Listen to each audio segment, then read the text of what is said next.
कड़ाके की धूप, तपती गर्मी, गेहूं से भरे खेत और उनके बीच भागता एक 10 साल का नन्हा बच्चा। हाथ में लस्सी, रोटियां, पानी, तमाम वो सामान जो एक व्यक्ति को चाहिए उसे लेकर वो खेतों में भागता। ऑपरेशन सिंदूर के समय भारतीय सेना सीमा पर तैनात थी। दूर दूर से यूनिटों को मूव किया गया था और उन फौजियों के पास वो बच्चा पहुंचता है। कभी उनको ठंडा पानी पिलाता है, रोटियां भी घर से लाता है, लस्सी भी पिलाता है और खुश भी रहता है। फौजी भी उसे अपना समझना शुरू हो गए थे, क्योंकि ऑपरेशन सिंदूर के समय जो तनाव उस समय भारत और पाकिस्तान के बीच बना हुआ था, उसी के बीच एक छोटा सा बच्चा समर्पण, देशभक्ति, एक जज्बा लेकर फौजियों के पास रोजाना पहुंचता।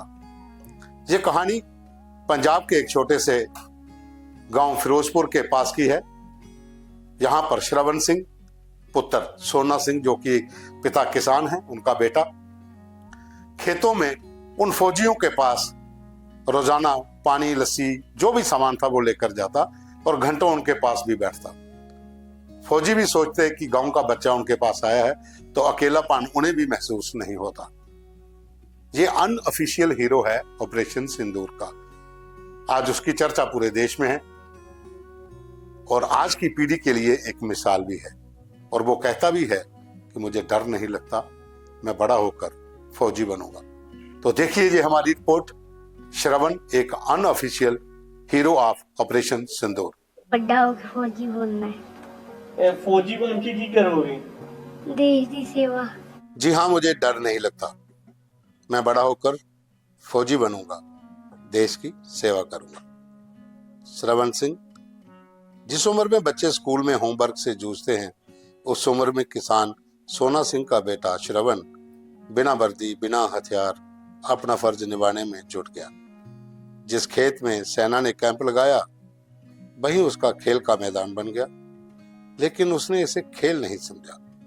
उसने ऑपरेशन सिंदूर के दौरान सैनिकों की प्यास बुझाई, कभी लस्सी से, कभी दूध से और कभी बर्फ के ठंडे पानी से। हर दिन बिना रुके, बिना डरे श्रवण उन फौजियों के पास पहुंच जाता। पहलगाम में हुए आतंकी हमले के बाद भारत ने पाकिस्तान को करारा जवाब दिया ऑपरेशन सिंदूर से। उसके बाद सीमा पर तनाव बन गया। दोनों देशों की सेनाएं आमने सामने आ गई। युद्ध जैसे हालात बन गए। तमाम सीमांत इलाकों में सेना की मौजूदगी बढ़ गई। इसी तरह पंजाब के फिरोजपुर के पास एक गांव में सेना का कैंप लगा और वहीं पर इन फौजियों के पास ये 10 साल का नन्हा श्रवण रोजाना पहुंच जाता। श्रवण के पिता ने कहा कि पहले दिन से ही श्रवण उनके पास जाता था। वह एक भी दिन नहीं चूका। वो सिर्फ पानी नहीं, हौसला भी ले जाता था। श्रवण की इस देशभक्ति से सेना भी भावुक हुई।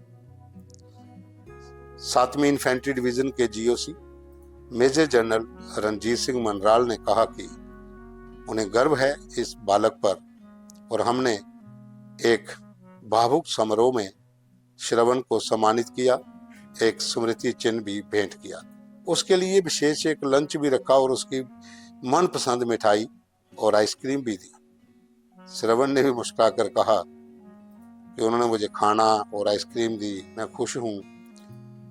श्रवण जवानों के दिलों में घर कर गया है। श्रवण सेना के जवान कहते हैं कि उसकी मौजूदगी उन्हें याद दिलाती थी कि वो अकेले नहीं है।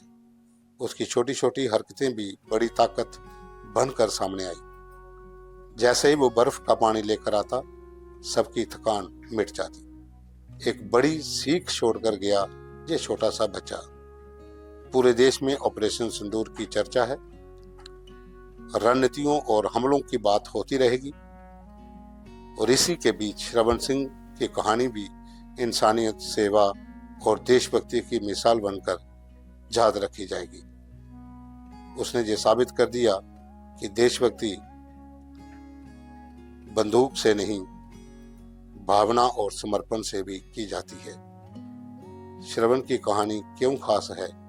क्यों ये सिर्फ एक बच्चे की कहानी नहीं है, ये उस भावना की कहानी है जो भारतीय सेना के जवानों के साथ हमारे गांव, खेत और परिवार भी जीते हैं। श्रवण सिंह ऑपरेशन सिंदूर का अनऑफिशियल हीरो बन गया है, एक ऐसा चेहरा जो याद दिलाता है कि देशभक्ति उम्र नहीं देखती। जय हिंद।